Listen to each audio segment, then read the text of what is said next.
All right, everybody, gathered around. This is another time for another review. This time being Transformers Rise of the Beast. See, I'm gonna make this review real quick because I'm not gonna get into it. See, the Transformers franchise, it started. Shoot, when did it start? It started when I was in high school.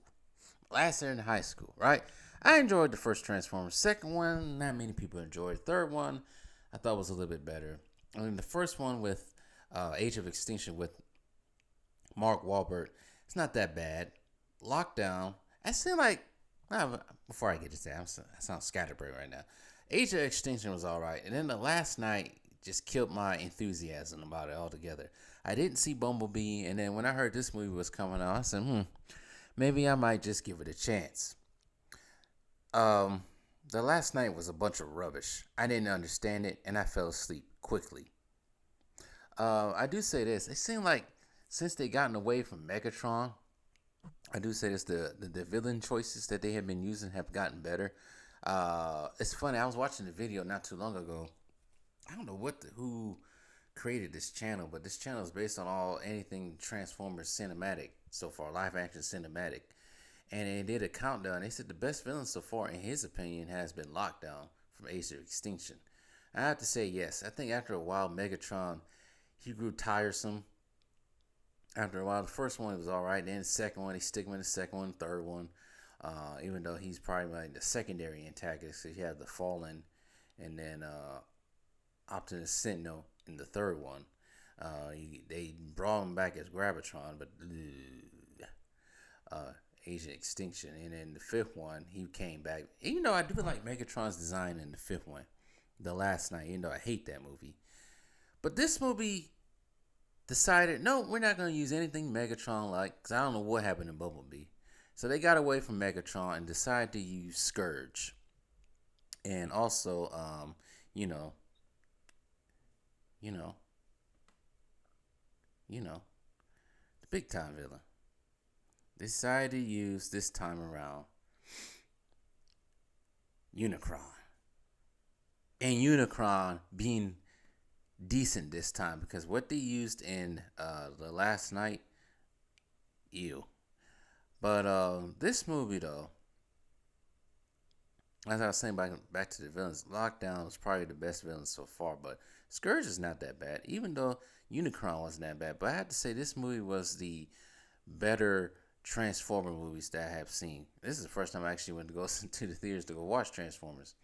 I haven't watched a Transformer movie in theaters since 2011. That's been the last time. Because the last two I saw in theaters, not theaters, saw my streaming HBO somewhere. I don't remember. But I would have to say this movie is a big improvement. Doesn't have the stench of Michael Bay on it. I think the director, I think they're going in a totally different direction. It's still, bombs exploding and all that stuff. I guess Michael Bay did serve as producer.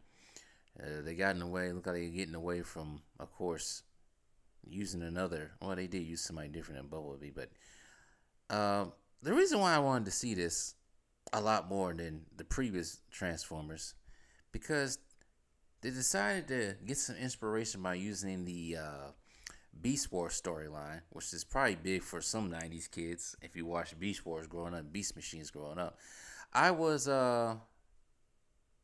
thoroughly enthused to see that live on screen.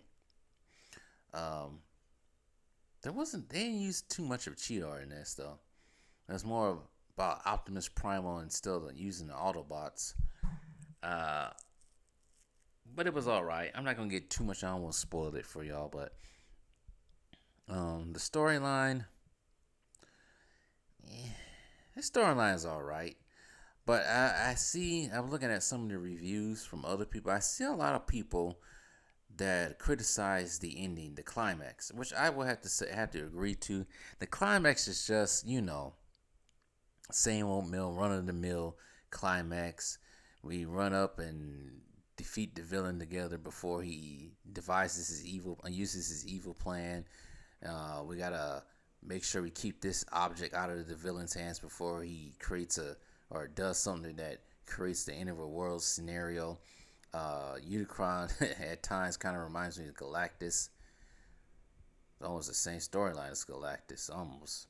I got to use a freaking servant to go find me worlds to go eat, which is pretty much what Scourge did in this movie.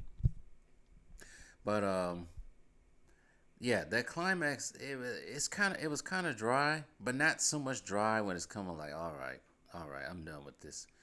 But I had to say the action sequences were better. But I do say some of the CGI, especially towards the end of the movie, was kind of wonky. But I guess that's just the what happens when you use a lot of CGI. But the voices on here, I didn't recognize who some of the voices were until after I went on there and see who was actually in the movie. Um, I didn't get that Ron Perlman was Optimus Primal, voicing Optimus Primal. Peter Dinklage was Scourge. I didn't even know that. But the one I didn't know, which actually kind of makes sense now, was Mirage, which was the portion of the movie, which was voiced by the greatest rebounder of all time, Pete Davidson. So I didn't know that. But it was nice seeing a better um, version of Unicron that was actually threatening, but he kind of reminded me at times of being um, Galactus. Bumblebee, little spoiler alert, was not in this movie for the whole entirety of the movie. He was in the beginning, and then he came at the end in triumphant fashion. Spoiler alert. But this tickled my nostalgia for Beast Wars. I grew up on Beast Wars. Actually, I watched Beast Wars before I even watched Transformers itself. Had all the toys too. So it was nice seeing the Beast Wars storyline somewhat brought to live action. We kind of got a tease with the last not last night, but Age of Extinction with the Dinobots and everything. But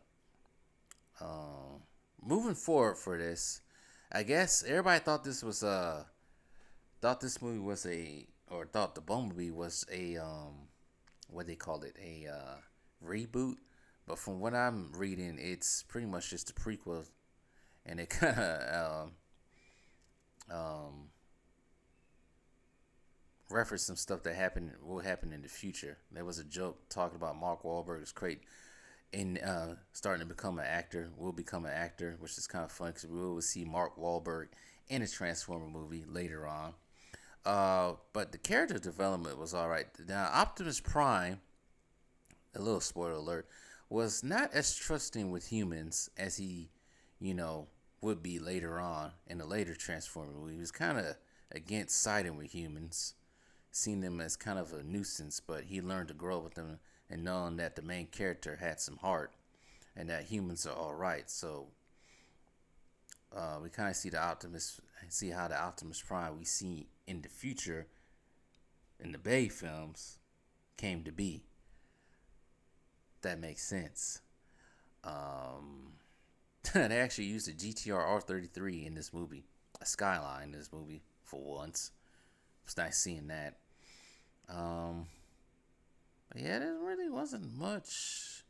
Cause like every movie has a nice car that they use as a Transformer uses, an Autobot uses. In this case, it was more the bad guys using the Skyline. That Skyline was nice. Just saying. But I wish we got more out of Cheetor. We didn't hear too much about Cheetor. He was pretty much off in the distance. Yeah, he didn't get used to much. Same thing with Rhinox. We ain't seen too much of him either. But I like that they transformed towards the end, showing their robot versions. Because most of the movie they was in their animal versions, or animal mode, as you could say. But I liked the movie for the most part. I didn't hate it.